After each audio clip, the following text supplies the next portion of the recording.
Hello everyone, I am Sailesh and welcome to the Milestone channel. Today we are going to study the 8th lesson of class 9 CBSE Behind book and the chapter name is Reach for the Top.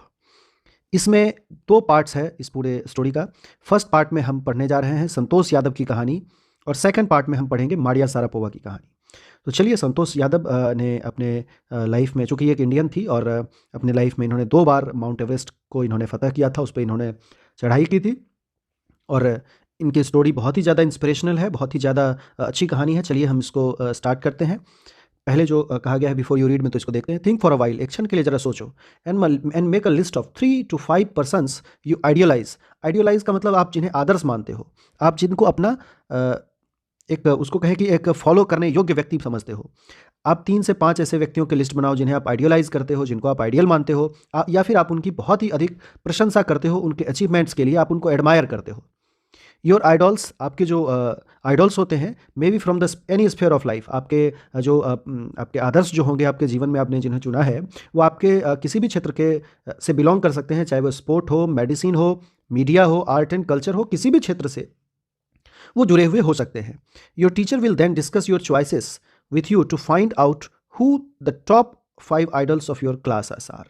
तो आपके class के 5 सबसे top ideals कौन है, आपके 5 सबसे बड़े आदर्श कौन है पूरे क्लास के, उसको डिस्कस करने में आपके क्लास टीचर हेल्प करेंगे। चूँकि इसमें देखिए, आप किसी भी क्षेत्र से अपने आइडियल्स को चुन सकते हैं। जैसे कि क्रिकेट से आप चुनेंगे सचिन तेंदुलकर हो गया, MS धोनी हो गया। लीडर्स में आप अटल जी जैसे लोगों को चुन सकते हो। आप इंदिरा गांधी जैसी, महात्मा गांधी जैसी, भगत सिंह जैसे लोगों को भी आप अपना आइडियल बना सकते हो। आप और भी दूसरे क्षेत्रों में जब आप जाएंगे, जैसे एक नाम है कैलाश सत्यार्थी, जो कि बच्चों के सुधार को लेकर के बहुत सारा काम उन्होंने किया है, बाल अधिकार के लिए वो काम करते हैं। और बहुत सारे प्लेयर्स हैं जिन्होंने बहुत ही ख़राब हालात को देखते हुए अपने जीवन को आगे बढ़ाया है। बहुत सारे एक्टर्स एंड एक्ट्रेसेस हैं जिनको आप आइडियल मान सकते हैं। तो ऐसा बहुत सारा आइडियल है, अगर आप देखें तो मिल जाएगा। आप इसको अपने क्लासेस में आप डिस्कशन करेंगे। चलिए हम डायरेक्ट अब स्टोरी पे आ जाते हैं। द वनली वोमेन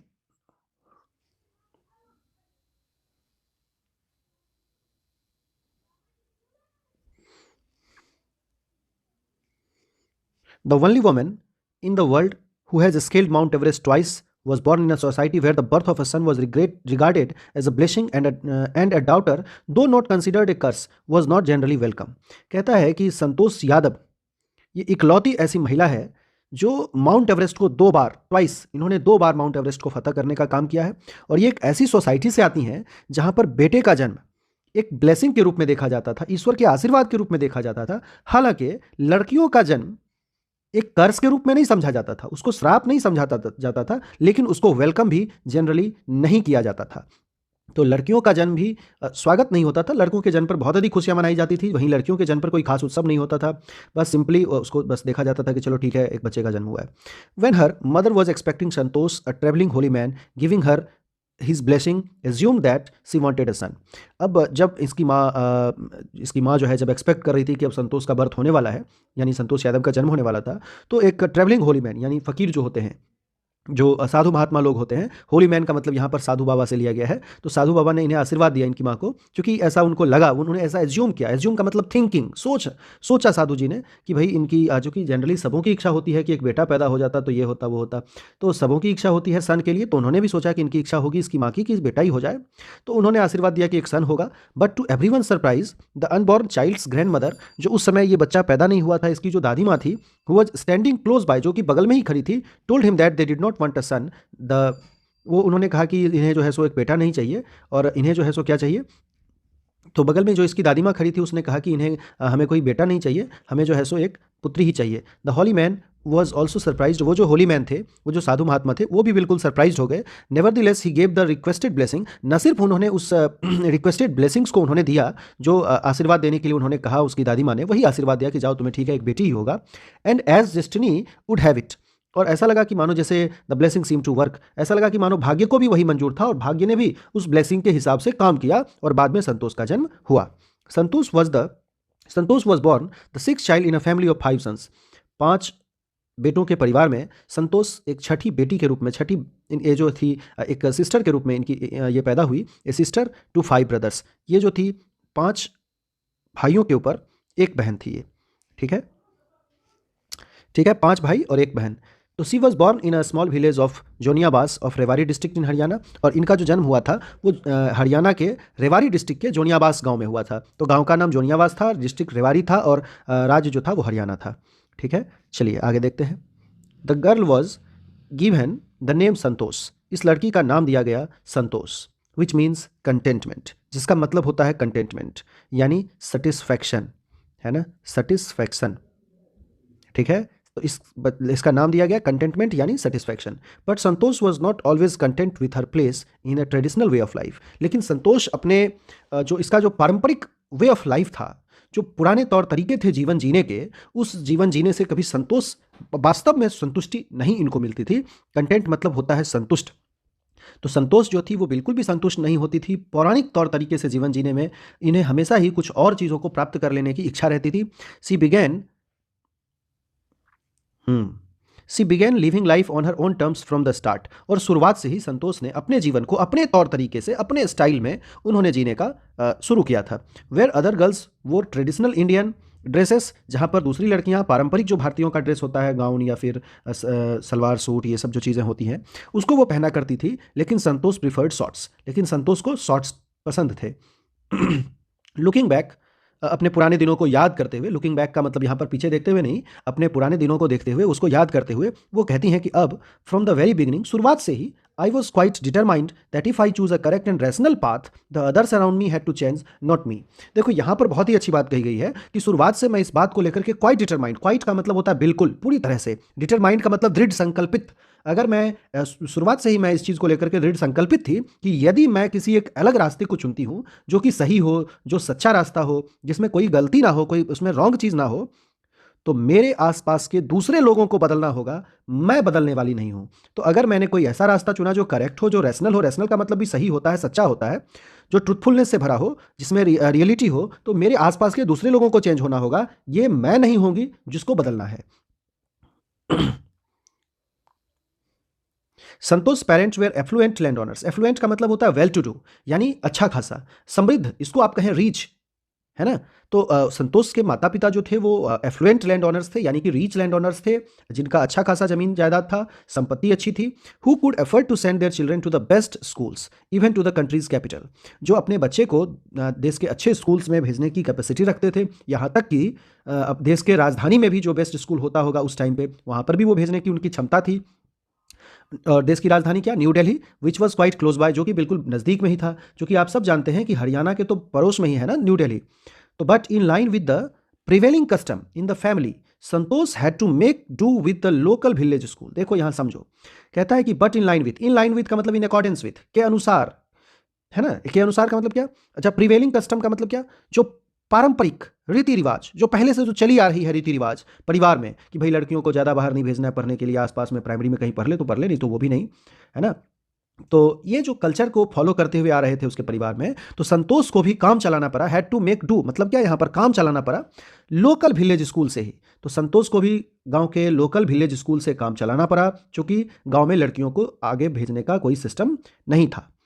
सोसी, देखिए कहता है, so she decided to fight the system in her own quiet way when the right moment arrived, और इसीलिए अपने आप में उसने तय कर लिया था कि जब भी सही वक्त आएगा तो मैं इस सिस्टम के अगेंस्ट फाइट करूंगी। The right moment came when she turn 16, और सही समय आया जब वो 16 साल की हो गई। At 16 most of the girls in her village used to get married, 16 साल की उम्र में ज़्यादातर लड़कियों के क्या हो जाती थी, शादी हो जाती थी। Santosh was also under pressure from her parents to do the same, Santosh की भी यही समस्या थी, उसको भी अंडर प्रेशर, उसको भी माँ बाप प्रेशर दे देंगे, भाई अब तुम्हारा विवाह हो जाना चाहिए, तुम्हारी शादी करके तुम्हें विदा करेंगे। लेकिन संतोष चूंकि डिटरमाइंड थी कि जब भी ऐसा मौका आएगा तो वो इस सिस्टम के खिलाफ लड़ेगी, और उसे लगा कि यही समय था, और उसने अपने दृढ़ संकल्प को यहीं पर दिखाने का काम किया। A marriage age early age that was the last thing on her mind, एक विवाह जितनी जल्दी हो सके, ये विवाह की बात तो संतोष के दिल दिमाग में सबसे आखिरी बात थी, सबसे अंतिम चीज जो उसके लिए था कि वो शादी करना है, चलो लास्ट काम है वो। सी थ्रेटेंड हर पेरेंट्स, थ्रेटेंड का मतलब धमकी देना, थ्रेटन में ईडी लगाकर हमने वहां उसका V2 बनाया है। तो she threatened her parents that she would never marry if she did not get a proper education, तो उसने अपने माता पिता को ही धमकी दे डाली कि देखो भैया, अगर आपको मेरी शादी करनी है ना तो पहले मुझे प्रॉपर एजुकेशन दो, तो बगैर प्रॉपर एजुकेशन के मैं बिल्कुल शादी नहीं करूंगी। उसने माँ बाप को ही बिल्कुल एक खुली चेतावनी दे दी उसने। सी लेफ्ट होम, उसने घर भी छोड़ दिया, and got her self enrolled in a school in Delhi. Enrolled का मतलब यहाँ पर टेक एडमिशन, दाखिला ले लेना, और उसने दिल्ली में एक स्कूल में उसने दाखिला ले लिया। When her parents refuse to pay for her education, she politely inform them of her plans to earn money by working part time to pay her school fee. वाह, क्या डिटर्मिनेशन था यार, बहुत ही खूबसूरत, बहुत सुंदर। जब उसके माँ बाप ने कहा कि देखो अब तुम्हें हम एजुकेशन के लिए बिल्कुल पैसा नहीं देंगे, क्योंकि वो चाहते थे कि ये टूट जाए और वापस आ जाए, अपने घर में आ जाए। जब पैसा ही नहीं देंगे तो आमतौर पर बच्चे क्या करते हैं, माँ बाप तो पैसा ही नहीं देंगे तो फिर बच्चा क्या करेगा, आके वापस चला आएगा। लेकिन इन्होंने इनकी इनकी देखो डिटर्मिनेशन, देखो स्कूल में पढ़ने की।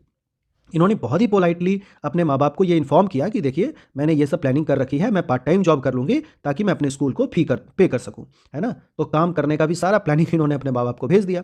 हर parents then agreed to pay for her education. अब अंतिम में तब जा करके इनके माँ बाप तैयार हो गए कि ठीक है चलो भाई, अब तुम्हारे एजुकेशन के लिए हमको पे करना पड़ेगा, क्योंकि ये एक अच्छे खासे ज़मींदार थे, इनके पास पैसों की कमी नहीं थी, इज्जतदार परिवार थे। तब सोचा कि भाई गाँव समाज क्या कहेगा, बेटी बाहर है, काम कर रही है, पढ़ने के लिए पैसे नहीं दे रहे। तो ये चीज़ें इनको अपने आत्मसम्मान या फिर इन चीज़ों पे चोट लगा, तो इन्होंने फटाक से तैयार कर दी, चलो ठीक है भाई अब जाओ, हम ही हार मान लेते हैं। तो इस तरीके से इनको पैसा मिलने लगा। Wishing always to study a bit more and with her father slowly getting used to her urge for more education. अब क्या हुआ कि हमेशा ही इन्हें एक इच्छा रहती थी कि थोड़ा और पढ़ें। तो एंड विथ हर फादर, और इनके पापा भी धीरे धीरे यूज्ड टू हो गए। यूज्ड टू का मतलब हैबिचुअल हो गए, है ना। इनको आदत लग गई किस चीज़ की, अर्घ की। अर्घ का मतलब होता है रिक्वेस्ट, होता है ना। किस चीज़ का आदत लग गई, तो ये जो था मतलब संतोष जो थी, ये बार बार और भी अधिक पढ़ने की जो रिक्वेस्ट करती थी कि नहीं पापा अब स्कूल हो गया, अब हाई स्कूल जाएंगे, अब कॉलेज जाएंगे, तो इन चीज़ों की इन्हें आदत लग गई। तो इसके पिताजी भी धीरे धीरे उसमें सहमत होते चले गए कि चलो ठीक है, अब ये नहीं मानेगी, जिद्दी है, पढ़ के ही छोड़ेगी। तो उसके पापा धीरे धीरे उन चीज़ों के, उसके जिद के आगे झुकते चले गए। Santosh passed the high school examinations and went to Jaipur. Santosh high school examinations को पास किया और फिर ये जयपुर चले गए। She joined Maharani College and got a room in Kasturba Hostel. उन्होंने महारानी कॉलेज ज्वाइन किया और वो एक रूम ले लिए कस्तूरबा हॉस्टल में। और संतोष रिमेंबर्स कस्तूरबा हॉस्टल फेस्ट। संतोष ने ये, या संतोष याद करती हैं कि कस्तूरबा हॉस्टल जो था ये इसका फेस था अरावली हिल्स की तरफ। यानी जो कस्तूरबा हॉस्टल था ना, वो अरावली हिल्स की तरफ, उसका जो था फ्रंट वाला हिस्सा वो अरावली हिल्स की तरफ ही दिखता था, है ना। जैसे कस्तूरबा हॉस्टल का जो फ्रंट गेट था वो अरावली हिल्स की दिशा में था। I use to watch villagers from my room. ये अपने कमरे से ही विलेजर्स को देखा करते थे, गोइंग अप द हिल, हिल पर ऊपर जाते हुए, and suddenly वैनिसिंग after a while, और कुछ ही देर के बाद अचानक से वो गायब हो जाते थे, है ना। One day I decided to check it out myself. एक दिन मैंने खुद ही उसको चेक करने का निर्णय लिया। अब जैसे पहाड़ ऊंचा और नीचा रहता है, तो जैसे ऊपर गए फिर वहाँ से वो नीचे जाते होंगे तो वो चीज़ें ओझल हो जाती होगी आंखों से, तो उसी को कहते हैं वो गायब हो जाते। तो एक दिन इन्होंने निर्णय किया कि चलो उसको जाकर के चेक करेंगे। I found nobody. मैंने वहाँ किसी को नहीं पाया, except a few mountaineers. Mountaineers का मतलब होता है पर्वतारोही, यानी जो पर्वतों पर चढ़ने का काम करते हैं। तो मैंने वहाँ किसी को नहीं पाया सिवाय कुछ पर्वतारोही के। I asked if I could join them. मैंने पूछा कि क्या मैं उन्हें ज्वाइन कर सकती हूँ। तो टू माई प्लीजेंट सरप्राइज, मेरे बड़े आश्चर्य के लिए, they answered in the affirmative and motivated me to take to climbing. अब उन्होंने मुझे बड़ा सकारात्मक जवाब दिया। अफर्मेटिव का मतलब येस में आंसर देना, है ना। उन्होंने मुझे सही में येस में जवाब दिया कि हाँ हाँ क्यों नहीं ज्वाइन कर सकती हो, आओ आओ। और मुझे मोटिवेट किया, यानी मुझे प्रोत्साहित किया, मुझे है ना, मुझे उसको क्या कह सकते हो आप, मोटिवेट किया, मतलब मोटिवेट का मतलब मुझे प्रोत्साहित किया। हाँ, मेरा हौसला अफजाई किया उसने कि आप भी आइए और क्लाइंबिंग को आप अपनाइए, क्लाइंबिंग को करने का काम कीजिए, क्लाइंबिंग को सीखने का काम कीजिए, है ना। Then there was no looking back. और उस दिन के बाद फिर इन्होंने कभी वापस नहीं देखा for this determined young girl. और उस दिन के बाद इस डिटरमाइंड यंग गर्ल को, इस दृढ़ संकल्पित यंग लड़की को फिर से वापस मुड़ करके कभी देखना नहीं पड़ा। सी सेव्ड मनी, उसने पैसे बचाए, and enrolled in a course eight Uttarkashi Nehru institute of mountaineering. अब ये क्या करती थी, चुपचाप से पैसे बचाना शुरू करती थी और फिर से इन्होंने एडमिशन ले लिया। कहाँ पर एडमिशन ले लिया, माउंटेनियरिंग के एक कोर्स में। किस कॉलेज में, किस इंस्टीट्यूट में, Uttarkashi Nehru institute of mountaineering. तो उत्तरकाशी में नेहरू इंस्टीट्यूट ऑफ माउंटेनियरिंग जो माउंटेनियरिंग का कोर्स कराता था, उस कॉलेज में वहाँ पर जाकर के इन्होंने अपना दाखिला किया। My college semester in Jaipur was to end in April but it ended on the 19th of May. मेरे कॉलेज का जो सेमेस्टर था वो अप्रैल में ही समाप्त होना था, लेकिन ये अंत कब हुआ, मई में। यहाँ ध्यान दीजिएगा, अप्रैल का जो सेमेस्टर खत्म होने वाला था अप्रैल में, वो खत्म हो गया मई को, है ना, 19th ऑफ मई को। तो and I was supposed to be in Uttarkashi on the 21st, और मुझे उत्तरकाशी पहुँचना था 21 मई को ही। तो इन्होंने क्या सोचा था कि भाई मैं अप्रैल में घर चली जाऊंगी, तो 19 मई को मुझे जाना है, 21 मई को, तो उस बीच में मैं अपने घर वालों को समझा बुझा लूँगी कि पापा मुझे माउंटेनियरिंग का कोर्स करना है, मुझे अच्छा लगता है, तो घर वाले को मना लेंगे। लेकिन यहाँ क्या हो गया कि भाई अप्रैल में ख़त्म होने का वाला कोर्स वो जा करके 19 मई को ख़त्म हुआ और 21 को इन्हें उत्तरकाशी जाना था। तो मजबूरी में इन्होंने क्या किया, so I did not go back home, इसलिए घर वापस नहीं गई। Instead I headed straight for the training, और ये सीधे ट्रेनिंग के लिए निकल गई। I had to write a letter of apology, apology का मतलब होता है क्षमा, है ना, उसमें सॉरी फील करना। तो एक एपोलॉजी का लेटर यानी क्षमा पत्र एक इनको लिखना पड़ा अपने पापा को। Without whose permission I had got myself enrolled at Uttarkashi, बिना अपने पापा के परमिशन के इन्होंने उत्तरकाशी में उस माउंटेनियरिंग में कोर्स में उन्होंने एडमिशन कर लिया था, इसीलिए इनको अपने पापा से सॉरी बोल करके वहाँ पर वो चली गई। ठीक है, अब हम thereafter Santosh went on an expedition every year, और उसके बाद संतोष हर वर्ष एक एक्सपेडिशन पे जाया करती थी। एक्सपेडिशन का मतलब यात्रा होता है, यहाँ पर होगा वो माउंटेनियरिंग की जो यात्रा थी उसको कहा गया है। तो उसके बाद संतोष हर बार एक यात्रा पर जाया करती थी। हर क्लाइंबिंग स्किल्स मैच्योर रैपिडली, जो उसकी क्लाइंबिंग स्किल थी वो बहुत ही तेजी के साथ मैच्योर हुई, यानी कि बेहतर होती चली गई, ग्रो की, उसकी जो क्लाइंबिंग स्किल्स थी वो और अच्छी होती चली गई। ऑल्सो सी डेवलप्ड, ओहो, also she developed a remarkable resistance to cold and the altitude, और उसने अपना एक रिमार्केबल रेसिस्टेंस को डेवलप किया। क्या डेवलप किया? रेसिस्टेंस का मतलब प्रतिरोधक क्षमता, यानी किसी चीज़ से लड़ने की क्षमता, किसी चीज़ को सहने की क्षमता। तो किस चीज़ के अगेंस्ट उसने रेसिस्टेंस को डेवलप किया? कोल्ड और एल्टीट्यूड के अगेंस्ट, यानी ठंडा और ऊंचाई के अगेंस्ट अपने आप में प्रतिरोधक क्षमता उसने डेवलप किया। Equipped with an iron will, physical endurance and amazing mental toughness, she proved herself repeatedly। कहता है कि वो उसके पास आयरन विल था, यानी लोहे के समान मजबूत इच्छा शक्ति, फिजिकल इंड्योरेंस, इंड्योर का मतलब सहना, है ना, इंड्योर मतलब सहना, तो ये इंड्योरेंस का मतलब सहन शक्ति, है ना। तो उस शारीरिक शक्ति, फिजिकल मतलब शारीरिक, है ना। तो फिजिकल इंड्योरेंस का मतलब शारीरिक सहन शक्ति थी उसके भीतर, and an amazing mental toughness, और एक अद्भुत मेंटल टफनेस यानी मानसिक मजबूती। तो ये सारी चीजें यानी कि क्या क्या, लोहे के समान मजबूत इच्छा शक्ति, शारीरिक सहन शक्ति और मानसिक रूप से मजबूत थी वो, और इन सब चीजों से वो मानसिक मजबूती से लैस थी, और इन सब चीजों की मदद से उसने अपने आप को कई बार साबित किया, बार साबित किया, रिपीटेडली अपने आप को प्रूव किया।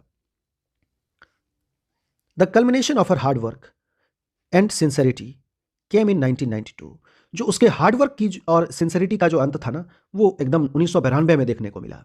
यानी जो वो बहुत ही कठिन परिश्रम करती थी और सिंसियर होकर बिल्कुल सच्चे मन से, सही तरीके से, ईमानदारी के साथ वो जो वर्क किया करती थी, उसका जो कहें तो उसका जो परिणाम था, यानी उसका जो अंत था, वो देखने को मिला हमें 1992 में, just 4 years after she had Saili asked.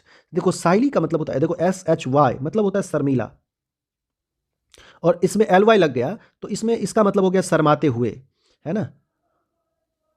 तो इसने बहुत ही शर्माते हुए जो अरावली पहाड़ियों पर जो माउंटेनियर्स से इसने पूछा था कि if she could join them, कि क्या वो उन्हें ज्वाइन कर सकती है, तो वहां से मात्र 4 वर्षों में ही इसका परिणाम इसको देखने को मिला। तो अरावली पहाड़ी पर जो माउंटेनियर्स थे, इन्होंने उनसे उन लोगों से बहुत ही शर्माते हुए पूछा था कि क्या वह भी इन्हें उन लोगों को ज्वाइन कर सकती है।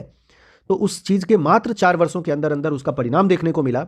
Eight barely 20 years of age, मात्र 20 साल की उम्र में Santosh Yadav scaled Mount Everest, becoming the youngest woman in the world to achieve the feat. देखो ये अपने आप में सबसे बड़ी बात है।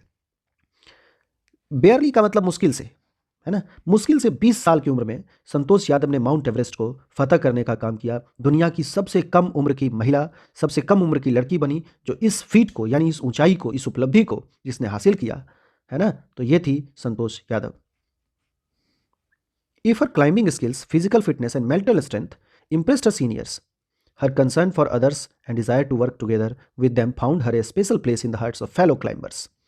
कहता है कि जो उसकी क्लाइंबिंग स्किल थी, यानी क्लाइंब करने की जो स्किल्स होती है, और फिजिकल फिटनेस यानी शारीरिक मजबूती, शारीरिक फिटनेस, और मेंटल स्ट्रेंथ यानी मानसिक रूप से मजबूती जो थी उसके अंदर, ये सारी चीज़ों ने संतोष यादव का एक अलग इंप्रेशन दिया अपने सीनियर्स के ऊपर। यानी उसके सीनियर्स उससे इस बात को लेकर के बहुत प्रभावित थे। तो उसके सीनियर्स तो प्रभावित थे ही, साथ में जो उसकी कंसर्न थी, कंसर्न का मतलब होता है चिंता, है ना, जो उसकी चिंता होती थी दूसरों के प्रति, और जो उसकी इच्छा होती थी टुगेदर काम करने की, साथ में काम करने की, टीम वर्क में काम करने की, उसके कारण इनका एक बहुत ही स्पेशल प्लेस बन गया। किनके दिलों में बन गया? फेलो क्लाइंबर्स के दिलों में, यानी जो साथ में जो क्लाइंबर्स होते थे, जो साथ में क्लाइंब किया करते थे, उनके दिलों में भी इनके लिए एक स्पेशल प्लेस था। तो क्या हुआ, यहाँ देखेंगे जो इनकी क्लाइंबिंग स्किल्स थी, फिजिकल फिटनेस थी, मेंटल स्ट्रेंथ थी, इन्होंने इनके सीनियर्स को इंप्रेस किया, और इनकी जो कंसर्न थी दूसरों के लिए, डिज़ायर थी काम साथ में करने की, टीम वर्क करने की, ये सब चीज़ों के कारण इनको एक स्पेशल प्लेस मिला साथी क्लाइंबर्स के दिलों में। मतलब जो इनके साथ क्लाइंब करते थे उनके दिलों में भी इनके लिए एक स्पेशल प्लेस था। ये देखिए संतोष यादव की तस्वीर है ना, क्लाइंबिंग करते हुए। Iron will, physical endurance and mental toughness characterise Santosh Yadav. तो ये चीज़ें यहाँ दी गई हैं, हम आगे देखते हैं। During the 1992 Everest mission, Santosh Yadav provided special care to a climber who lay dying at the South Col. अच्छा, कहता है कि 1992 के दौरान जब एवरेस्ट मिशन चल रहा था, तो संतोष यादव ने स्पेशल केयर दिखाया एक साथी क्लाइंबर के लिए जो वहाँ पर लगभग मर ही रहे थे, है ना, मृत वहाँ पर पड़े हुए थे। साउथ के तरफ की जो पहाड़ी है उस तरफ में वो बिल्कुल ले डाइंग, मतलब वहाँ पर अब लग रहा था कि वो मर ही जाएंगे। हालांकि she was unfortunately unsuccessful in saving him, हालांकि वो उसको बचा नहीं पाई जो साथी क्लाइंबर था। हाउएवर, यद्यपि she manage to save another climber, उसने दूसरे क्लाइंबर मोहन सिंह को बचा लेने का काम किया। Who would have met the same fate. देखो, मीट द सेम फेट एक फ्रेज है जिसका मतलब होता है वही हश्र होना, वही हाल होना, उसी भाग्य को प्राप्त होना। कहने का मतलब क्या है कि जो हाल उसका हुआ था ना, एक जो था क्लाइंबर, वो जिसका डेथ हो गया था, तो मोहन सिंह की भी मृत्यु हो जाती, मोहन सिंह का भी डेथ हो जाता। Had she not shared her oxygen with him, अगर संतोष यादव ने अपने ऑक्सीजन को मोहन सिंह को शेयर नहीं किया होता तो उसकी भी मृत्यु हो सकती थी। यहाँ ये बात कही गई है। विद इन 12 मंथ्स, 12 महीने के अंदर, Santosh found herself a member of an Indo Nepalese women's expedition that invited her to join them. देखो, मात्र 12 महीने के अंदर संतोष को एक इन्विटेशन मिला इंडो नेपलीज वुमेन्स एक्सपेडिशन, यानी कुछ महिलाओं का एक ग्रुप था जो कि एक्सपेडिशन कर रहा था, यात्रा पर था, एवरेस्ट की यात्रा पर। तो उसके ग्रुप में, जिसमें इंडो और नेपलीज दोनों देशों के लोग होंगे, तो इंडो नेपलीज वुमेन्स एक्सपेडिशन का एक ग्रुप था जिसमें कि संतोष को ज्वाइन करने के लिए इन्विटेशन मिला। She then scaled the Everest a second time, और इसमें फिर से संतोष यादव ने दूसरी बार, है ना, मात्र 12 महीने के अंदर, 12 मंथ्स के अंदर संतोष ने दूसरी बार पर्वत माउंट एवरेस्ट को फिर से चढ़ लिया। Thus setting a record as the only woman to have scaled Everest twice, और फिर एक रिकॉर्ड बनाने का काम किया कि इकलौती दुनिया की महिला बनी, इकलौती ऐसी लड़की बनी जिसने कि माउंट एवरेस्ट को दूसरी बार, ट्वाइस यानी 2 बार फतह करने का काम किया, 2 बार चढ़ाई किया। And securing for her self and India a unique place in the annuls of mountaineering, और माउंटेनियरिंग के इतिहास में, माउंटेनियरिंग के क्षेत्र में भारत के लिए और खुद के लिए एक अद्भुत जगह, एक यूनिक प्लेस बनाने का काम किया। उसने सिक्योर किया अपने लिए और भारत के लिए एक अद्वितीय जगह, जो जिस जगह को कोई और ले नहीं सकता है ना, माउंटेनियरिंग के क्षेत्र में। In recognition of our achievements, और इनके अचीवमेंट्स के सम्मान में, इनके अचीवमेंट्स को देखते हुए इंडियन गवर्नमेंट ने इनके ऊपर बहुत सारे अवार्ड्स दिए, नेशन के टॉप ऑनर्स दिए, जैसे कि पद्मश्री इनको मिला हुआ है ना।